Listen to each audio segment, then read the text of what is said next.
আসসালামু আলাইকুম রহমতুল্লাহ। সুপ্রিয় শিক্ষার্থীবৃন্দ, মেকানিক্যাল ইঞ্জিনিয়ারিং চ্যানেলের পক্ষ থেকে তোমাদের সকলকে জানাচ্ছি আন্তরিক শুভেচ্ছা। এই ভিডিওটা তৈরি করছি দশম শ্রেণীর শিক্ষার্থীদের জন্য। 2025 সালে দশম শ্রেণীর ইংরেজি বইয়ের 44 পৃষ্ঠা সমাধান নিয়ে আজকে আলোচনা করব। Class 10 English first paper, unit 4, events and festivals, lesson 4, international mother language day part 2, page 44, activity C. ভিডিওটির ডিসক্রিপশনে এবং পিন কমেন্টে প্লেলিস্টের লিঙ্ক দেওয়া আছে, সেখান থেকে তোমাদের যার যে বিষয়ের ভিডিও দরকার খুব সহজেই দেখে নিতে পারবে।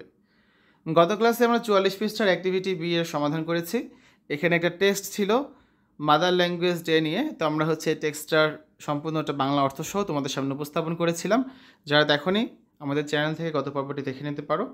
আজকে আমরা অ্যাক্টিভিটি সি এর সমাধান করব। Match the words or phrases in the table with their meanings. টেবিলে দেওয়া শব্দ বা শব্দগুলো তাদের অর্থের সাথে মিলাও। তো বাম দিকে কিছু ওয়ার্ডস বা ফ্রেজ রয়েছে, এগুলো অর্থদের ভাগে আমরা রেথ মানে হচ্ছে কি পুষ্পস্তবক। ইন রিমেম্ব্রান্স অফ মানে স্মরণে। প্রোক্লেম এটা অর্থ হচ্ছে ঘোষণা করা। প্রমোট উন্নতি করা। ডাইভার্সিটি মানে বৈচিত্র্য। মাল্টিলিঙ্গুয়ালিজম বহু ভাষাতত্ত্ব। ইন রিকগনিশন অফ স্বীকৃতিস্বরূপ।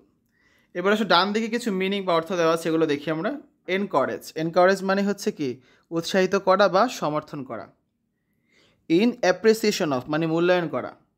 Practice of using several languages বহু ভাষা ব্যবহারের চর্চা। And arrangement of flowers in the shape of a circle বৃত্তাকারে ফুলের বিন্যাস। ডিক্লেয়ার ঘোষণা করা। ইন মেমোরি অফ স্মরণে। ভ্যারাইটি বৈচিত্র্য বা ভিন্নতা। তা আমরা বাংলা অর্থগুলো দেখলাম, এবারে আমরা অ্যান্সারে চলে যাই। বাম দিকে কিছু ওয়ার্ডস বা ফ্রেজ রয়েছে, মাঝে রয়েছে মিনিংগুলো, তার পাশে বাংলা অর্থ। রেথ মানে হচ্ছে কি an arrangement of flowers in the shape of a circle মানে গোলাকৃতি ফুলের মালা। তারপরে আছে ইন রিমেম্বারেন্স অফ, এর সাথে ম্যাচ হয়েছে কোনটা ইন মেমোরি অফ, যার অর্থ হচ্ছে স্মরণে। প্রোক্লেমের সাথে ম্যাচ হয়েছে কোনটা ডিক্লেয়ার, যার অর্থ ঘোষণা করা। প্রমোটের সাথে ম্যাচ হয়েছে এনকারেজ, যার মানে উৎসাহ দেওয়া বা উন্নয়ন ঘটানো। ডাইভার্সিটি এর সাথে ম্যাচ হয়েছে ভ্যারাইটি, যার অর্থ হচ্ছে বৈচিত্র্য।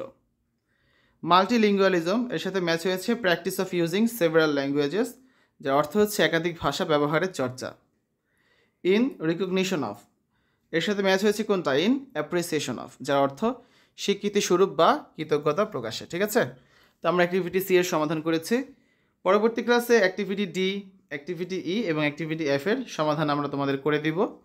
তো শিক্ষার্থীরা, এতক্ষণ তোমরা দেখেছো দশম শ্রেণীর ইংরেজি বইয়ের unit 4, lesson 4, page 44, activity C এর সমাধান। আশা করি আজকের এই ভিডিওটি তোমাদের কাছে ভালো লেগেছে। আমাদের চ্যানেলের অন্যান্য ভিডিওগুলো দেখার আমন্ত্রণ জানিয়ে আজ এখানে বিদায় নিচ্ছি। আল্লাহ হাফেজ।